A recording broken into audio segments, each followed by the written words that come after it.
Inverted Hillbilly Elegy. That really is the easiest way to have a general idea about this book. Take nearly everything about Hillbilly Elegy, invert it, and you have a pretty solid approximation of Grant's thinking.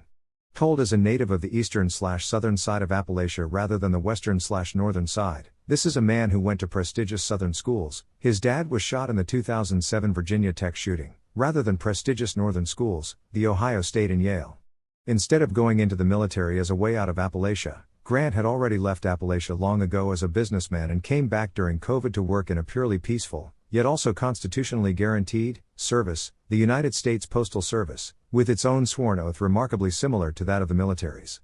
Instead of spreading democracy as a desk jockey PR flack in Baghdad, Grant was the first person outside their homes and families that many people in his rural area of Virginia saw during the global shutdowns of COVID, spreading hope person to person in a manner somewhat reminiscent of the titular postman of both David Brin's original book and Kevin Costner's movie, neither of which Grant ever mentions, to be clear. Instead of learning to fire a rifle from ROTC, Grant learned from his family and friends, including his avid fly fisherman dad. Instead of never really needing one in the safe zones of Baghdad, as Vance himself noted, to be clear, Grant speaks of the necessity of his John Browning-designed 1911 pistol in the hinterlands of Appalachia, even against explicit USPS policy, as Grant notes more than once.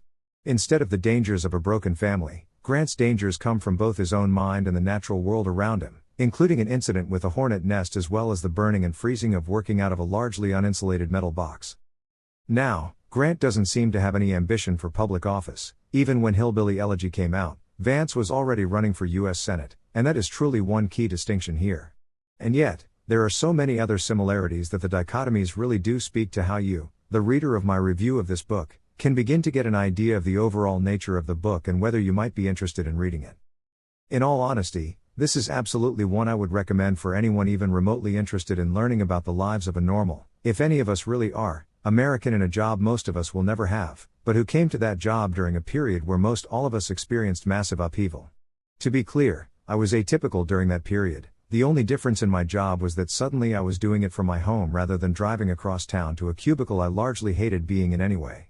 At the time I was working for a Fortune 50 global bank, and had been for a couple of years already.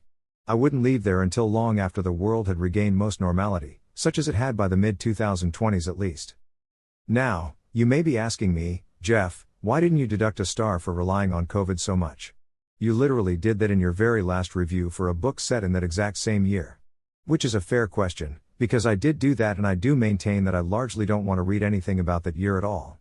But it is also a non-fiction and specifically memoir-based look at that year, which also spared at the star deduction for lack of bibliography, as this was purely memoir, and it was clear from the description, that mentions Grant losing his job in March 2020 specifically and becoming a mail carrier after that point, that this book would be covering that period in some manner. Thus, I can't exactly deduct a star for a real-life look at that period that I was explicitly told up front was exactly that. Overall a truly solid work, perhaps more in the vein of the relatively unknown One Bullet Away by Nathaniel Frick, which told of a Dartmouth graduate's experience as a Marine officer who was among the first boots on the ground in both Afghanistan and Iraq in the post-9/11 era, than Hillbilly Elegy, yet also with the direct contrasts between itself and Hillbilly. In other words, compelling, interesting, and very much recommended.